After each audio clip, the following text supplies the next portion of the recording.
ठाणे शहरामध्ये खुलेआम अनधिकृत बांधकामे सुरू असून प्रशासन याकडे जाणीवपूर्वक दुर्लक्ष करीत आहे।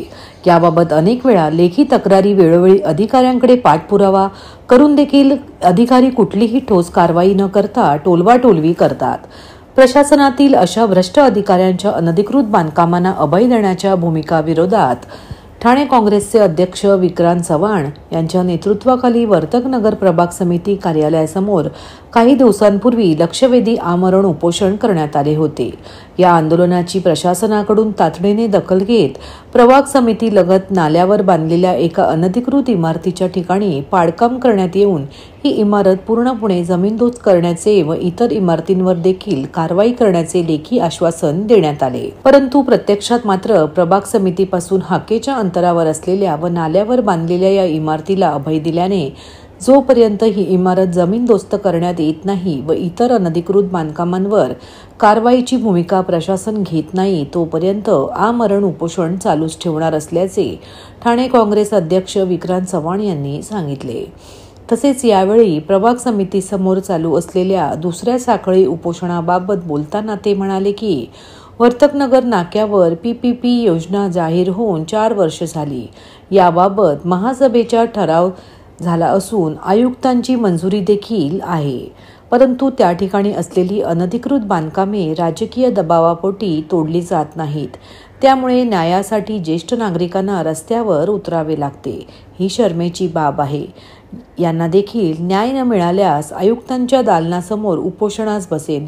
म्हणूनच अनधिकृत बांधकामांना सातत्याने अभय देत स्वतःची घरे भरणारे जे कोणी अधिकारी असतील त्या सर्वांची चौकशी होऊन त्यांच्यावर कडक कारवाईची मागणी यावेळी करण्यात आली आहे।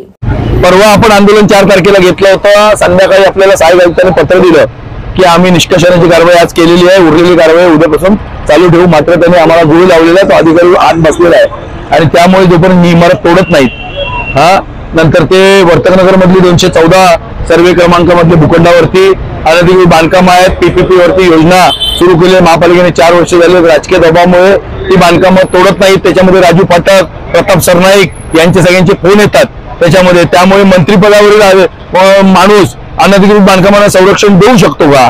पाहिजे तर CDR तपासा। मी ओपनली बोलतोय याच्यामध्ये आणि हा तायडे आहे इकडे उपायुक्त। त्यामुळे मी तर म्हणतो या पलीकडे जाऊन काँग्रेस हे मोहीम व्यापक करणार आहे। 2015 पासून ज्यांच्या अनधिकृत बांधकामांमध्ये हात आहेत मग त्याच्यामध्ये महापालिकेचे अधिकारी असतील, MRTP कायद्याचं अवलंब ज्यांनी केलेला नाही, 260 पासून 268 पर्यंत नोटिसा ज्यांनी दिलेल्या नाहीत, पोलिसांना ज्यांनी नोटिसा दिलेल्या नाहीत, मग त्याच्यामध्ये वन खात्याचे अधिकारी असतील येऊरला ज्यांनी बांधकाम होऊन दिली, जिल्हाधिकारी कार्यालयातले महसूलचे अधिकारी असतील ज्यांनी महसुली जमिनींवरती होऊन दिला, MIDCचे अधिकारी असतील ज्यांनी MIDCच्या याच्यावरती, या सगळ्यांना त्यानंतर हे जेवढे बीट अधिकारी आहेत हे बारचे लायसन्स ज्या एक्साइज अधिकाऱ्यांनी दिलेत हे सर्व म्हणजे त्याच्यामध्ये अगदी माल पुरवणारे जे हे आहेत ठेकेदार आहेत, बांधकाम आपले पुरवठादार, साहित्य पुरवठादार, त्यांनी GST भरलाय का, त्यांनी हा पैसा कुठून आणला, हे बिल्डिंग बांधायला हा आयकर भरलाय का, हा पैसा कुठून आणला, या अधिकाऱ्यांची मालमत्ता चौकशी, त्याच्यामध्ये मनीष जोशी असेल, सगळे सहाय्यक आयुक्त असतील, दिनेश तायडे असेल, जेवढे आहेत आणि ज्यांनी टॅक्स लावायला दिले हे गोदापुरी असतील, सगळ्यांनी यांनी टॅक्स लावायला दिले, ज्यांनी पाणी दिलं पाणी खात्याचे अधिकारी,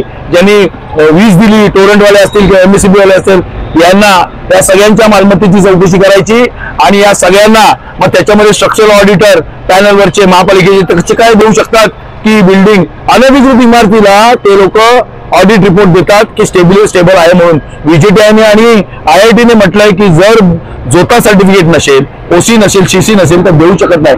त्यामुळे सर्व अधिकारी याच्यात सगळे अधिकारी याच्यात सामील आहेत। या सर्वांची चौकशी करून आर्थिक हितसंबंध TC ऍक्ट खाली चौकशी करून या सगळ्यांना मोका लावून टाका आणि जेवढे लोकप्रतिनिधी आहेत, जेवढे मधले दलाल आहेत, मध्यस्थी येतात करायला, फोन देतात आम्हाला करतात, या सगळ्यांना आणि जेवढे मग त्याच्यामध्ये आमदार इन्व्हॉल्व असेल, कोण पण इन्व्हॉल्व असेल, सगळ्यांची चौकशी झाली पाहिजे आणि सगळ्यांना मोका लावला पाहिजे। आणि जेवढे अनधिकृत इमारतीमध्ये बार आहेत, हुक्का पार्लर आहेत, हे रेस्टॉरंट्स आहेत, मटक्याचे धंदे आहेत, हे क्लब आहेत, हे सगळे तोडले पाहिजे ती बांधकामं।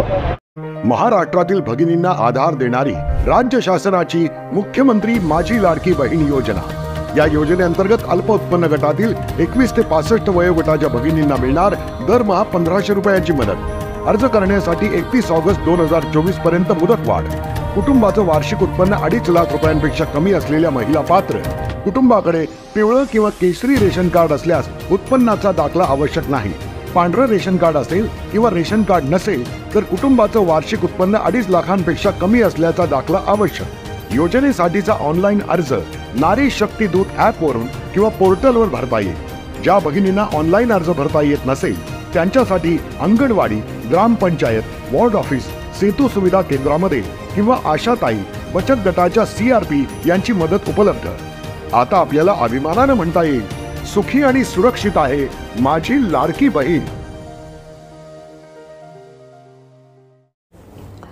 महाराष्ट्र राज्याचे शालेय शिक्षण मंत्री दादाजी भुसे तसेच परिवहन मंत्री प्रताप सरनाईक यांच्या शुभहस्ते शिवसेना वागळे विभाग आणि संकल्प प्रतिष्ठान यांच्या संयुक्त विद्यमाने तसेच माजी आमदार रवींद्र फाटक यांच्या प्रमुख मार्गदर्शनाखाली आयोजित Saint Lawrence high school Wagle estate Thane येथे प्रभाग क्रमांक 18 मधील इयत्ता 10वी व 12वीच्या गुणवंत विद्यार्थ्यांचा सत्कार समारंभ सोहळा उत्साहात संपन्न झाला. महाराष्ट्र सरकार तुमच्यासाठी उत्तम शैक्षणिक सुविधा आणि शिष्यवृत्ती देण्यास कटिबद्ध आहे. सतत शिकण्याची, जाणून घेण्याची आणि प्रयत्न करण्याची वृत्ती ठेवा. मुलांनो, तुमचा प्रवास आता सुरू आहे आणि तुम्हाला जगभरात अनेक संधी मिळतील. त्या संधीचे सोने करा. आपल्या संवादातून शालेय शिक्षण मंत्री भुसे साहेबांनी विद्यार्थ्यांचे मनोबल उंचावले. 10वी व 12वी म्हणजे विद्यार्थ्यांच्या जीवनातील एक महत्त्वपूर्ण टप्पा असतो. या टप्प्यात त्यांचे भविष्य ठरत असते. प्रत्येक छोट्या कामाचे कौतुक केले तरच त्या हातातून मोठे काम घडते. त्यामुळेच आजची युवा पिढी ही भविष्यात मोठे कार्य करणार आहे. परिवहन मंत्री सरनाईक साहेबांनी बोलताना हा महत्त्वपूर्ण मुद्दा मांडला. 2024-25 या शैक्षणिक वर्षात इयत्ता 10वी व 12वीच्या विद्यार्थ्यांनी भरघोस यश संपादन केले. संकल्प प्रतिष्ठान कायमच विद्यार्थ्यांच्या पाठीशी खंबीरपणे उभे असते.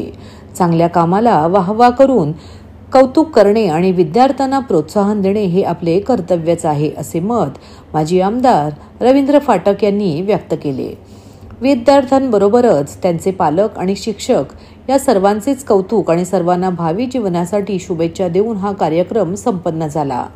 या प्रसंगी सचिव राम रेपाळे, माजी नगरसेविका जयश्री फाटक, माजी नगरसेवक दीपक वेतकर, संजय भोसले, अभिजित पांचाळ, सीमा आवटी, डॉक्टर वाघ, माजी नगरसेविका नम्रता फाटक, विजय पडवळ, सुरेश दाते तसेच सर्व विद्यार्थी आणि पालक व शिक्षक वर्ग मोठ्या संख्येने उपस्थित होते.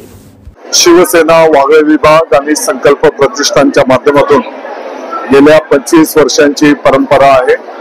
10वी आणि 12वी मध्ये उत्तीर्ण आणि मेरिट मध्ये आलेल्या विद्यार्थ्यांचा सत्कार सन्मान सोहळा संपन्न केला जातो. या कार्यक्रमाला माननीय सरनाईक साहेब, माननीय फाटक साहेब आणि स्थानिक सर्व आमचे पदाधिकारी उपस्थित आहेत. मला वाटतं की अतिशय कष्टपूर्वक जे विद्यार्थी अभ्यास करतात, मेरिट मध्ये येतात, त्यांचं अभिनंदन, कौतुक अशा कार्यक्रमांच्या निमित्ताने होत असतं आणि त्याच्यातनं प्रेरणा घेऊन इतर पण विद्यार्थी त्यांचं अनुकरण करण्याच्यासाठी सिद्ध होतात आणि म्हणून या कार्यक्रमाला शुभेच्छा देण्याच्यासाठी आम्ही सर्वजण या ठिकाणी आलेलो आहोत. जयश्रीताई फाटक आणि त्यांच्या सगळ्या सहकार्यांचं मनापासून अभिनंदन करतो. गेल्या अनेक वर्षापासून आमचे रवी आणि जयश्रीताई हा उपक्रम राबवत आहेत. आम्ही सोबत नगरसेवक म्हणून काम करत होतो आणि त्या दरम्यान गेल्या 25-27 वर्षापासून ह्या सगळ्या गुणवंत विद्यार्थ्यांचा सत्काराचा कार्यक्रम आयोजित करतात. अभिनंदनाची ही गोष्ट आहे की आता आम्ही मंत्रिपदावर राहत असताना सुद्धा यातील ज्यावेळेस आम्ही सत्कार केलेले विद्यार्थी आता प्रशासकीय अधिकारी आहेत, काही IRS झालेले, IPS झालेले आहेत आणि काही अधिकारी म्हणून काम करत असताना जुन्या आठवणींना उजाळा देत असतात. त्यामुळे या अशा ह्या सत्काराच्या कार्यक्रमाचं महत्त्व अशा वेळेस कळतं की त्यावेळेस आम्ही त्यांचा सत्कार केला म्हणून ते आता उच्च पदावर आहेत. त्यामुळे आमचे जे दादा भुसे शिक्षण मंत्री ते आज या ठिकाणी या कार्यक्रमाला आल्याबद्दल ठाणेकर आमदार म्हणून मी त्यांच्या मनापासून आभार व्यक्त करतो आणि शुभेच्छा देतो. सर्वप्रथम दरवर्षीप्रमाणे आम्ही 10वी आणि 12वीच्या विद्यार्थ्यांचा सत्कार प्रभाग क्रमांक 18च्या वतीने शिवसेना वागळे विभाग आणि संकल्प प्रतिष्ठानच्या माध्यमातून दरवर्षी केला जातो. आणि दरवर्षी आम्ही आपले ह्या महाराष्ट्राचे शिक्षण मंत्री जे असतील ते दरवर्षी ह्या मंडळा कार्यक्रमासाठी येत असतात. यंदा आमचे शिक्षण मंत्री दादा भुसे आहेत आणि आमचे ठाण्याचे दुसरे मंत्री प्रताप सरनाईक साहेब यांनी पण आज दोघांनी येऊन इथे ह्या सर्व मुलांचा सत्कार केल्याबद्दल, त्यांना शाबासकी दिल्याबद्दल त्यांच्या दोघांचं पहिलं मी सर्वप्रथम मनापासून अभिनंदन करतो.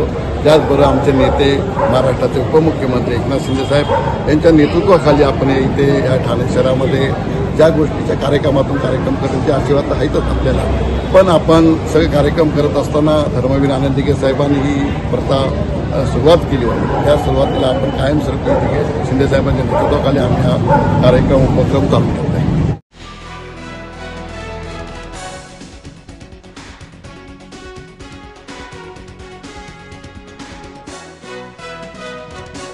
मुंब्रा रेल्वे दुर्घटनेच्या पार्श्वभूमीवर नुकतेच मनसे नेते अविनाश जाधव यांनी आंदोलन छेडून थेट वृत्तपत्र विक्रेत्यांचे स्टॉल रेल्वे स्थानकातून उखडण्याची भाषा केली.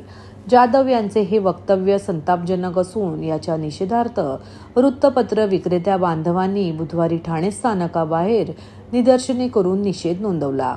वास्तविक लोकशाहीचा चौथा स्तंभ असलेले वृत्तपत्र ऊन वारा पावसात वृत्तपत्र विक्रेतेच वाचकांपर्यंत पोहोचवत असतात, तेव्हा वृत्तपत्र विक्रेत्यांच्या मुळावर याल तर खबरदार, असा इशारा महाराष्ट्र राज्य वृत्तपत्र विक्रेत्या संघटना आणि ठाणे शहर वृत्तपत्र विक्रेता असोसिएशनने दिला आहे.